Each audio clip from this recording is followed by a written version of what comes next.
Welcome back to Stop the Clock with Brad. If you're new to the channel, thanks for finding us. I hope you really enjoy it. If you're a current subscriber, thanks, and I know you're enjoying it.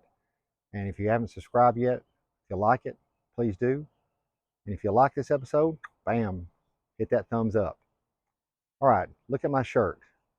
I went to the World's Strongest Man in April. My first time going, I really had a good time. It was Brian Shaw, four-time World's Strongest Man's final show. I met Tom Stoltman, who won the last two before Mitchell Hooper won it this year. I also met Mitchell Hooper the morning before he won it. And I met Magnus Verb Magnuson, who won it 4 times in the 90s. It was super exciting for me. But the big eye-opener there was guys in the crowd who were doing strongman that didn't look like they were, 6'8", giants. So I came back, and a friend of mine told me about a contest they're having in Rome, Georgia.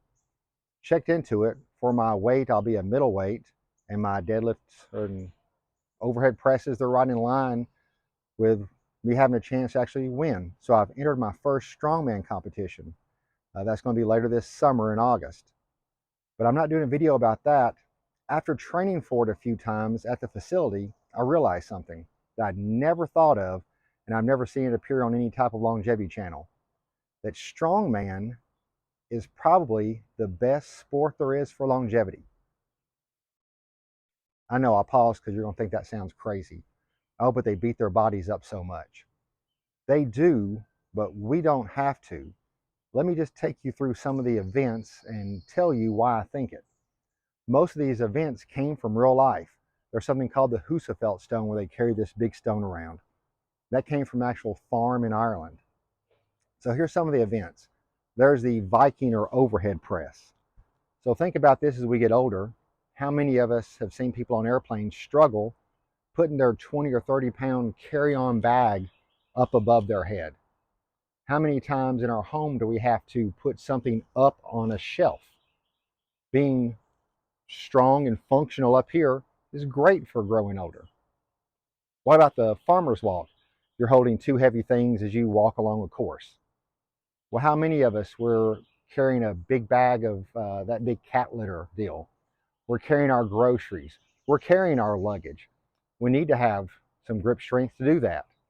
Plus, one of the big things they say about aging is when you fall, if you have grip strength, you can grab something when you're falling to stop you.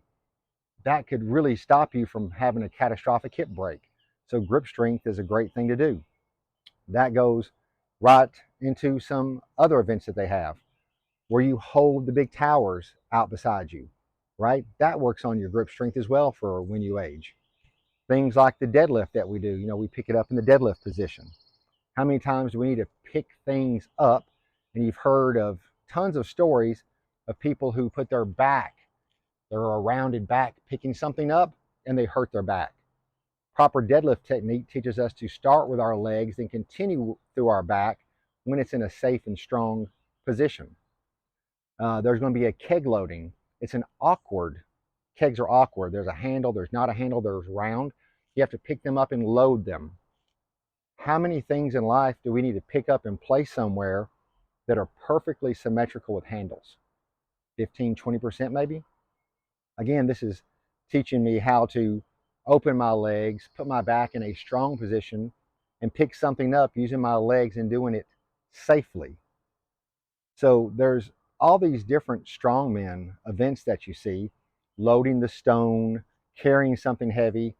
How many times do we have to carry something heavy? There's the Conan's wheel I have to do where you put a big axle with weights and you walk in a circle. How many times are we carrying something heavy or moderately heavy that we need to take somewhere? How many of us, when we're grandparents and great-grandparents, want to be strong enough to hold our grandchild in our arms as we walk and carry them places when we need to? We don't want to have to not do that. That's such a precious moment and thing we can do. It's easy to kiss them right there, right?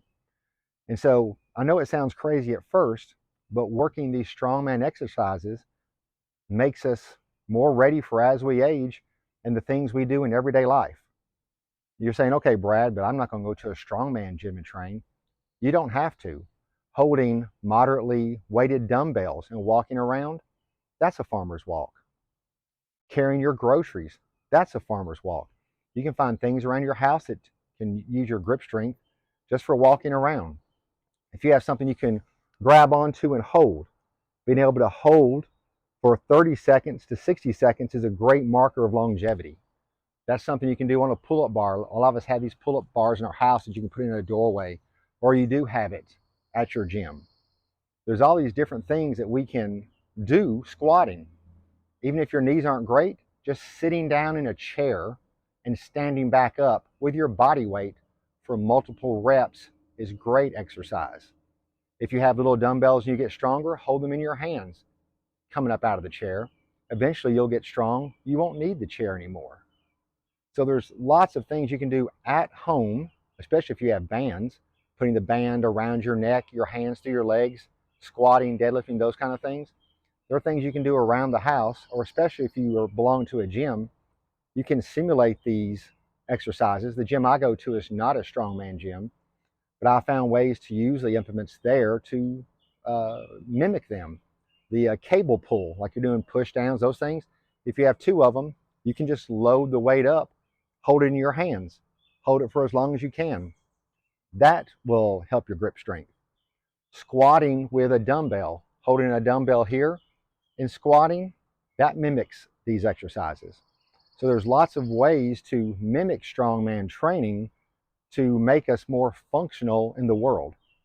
I don't want to lift weights just so I look good. That's fun. I like looking good, but I really want functional weight.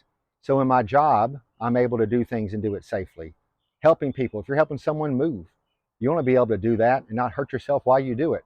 This kind of training can really help you.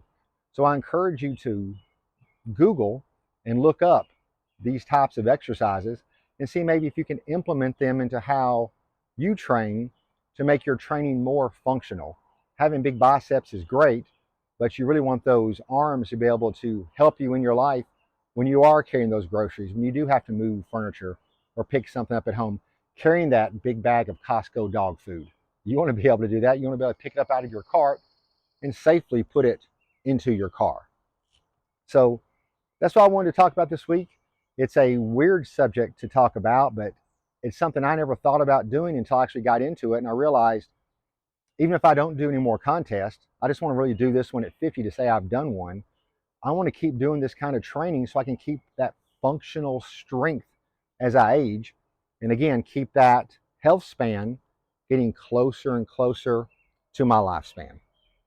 So again, if you're enjoying the channel, we have a Facebook group called Stop the Clock. Just go on to Facebook and look up Stop the Clock. And if you missed the episode where I talked about the discounts you can get from Pro Health on NMN, if you enter Stop the Clock at checkout, you'll get a 15% discount. I've already used it 3 times myself. So I hope you enjoyed the episode. Look forward to visiting with you again. And remember, aging is a choice.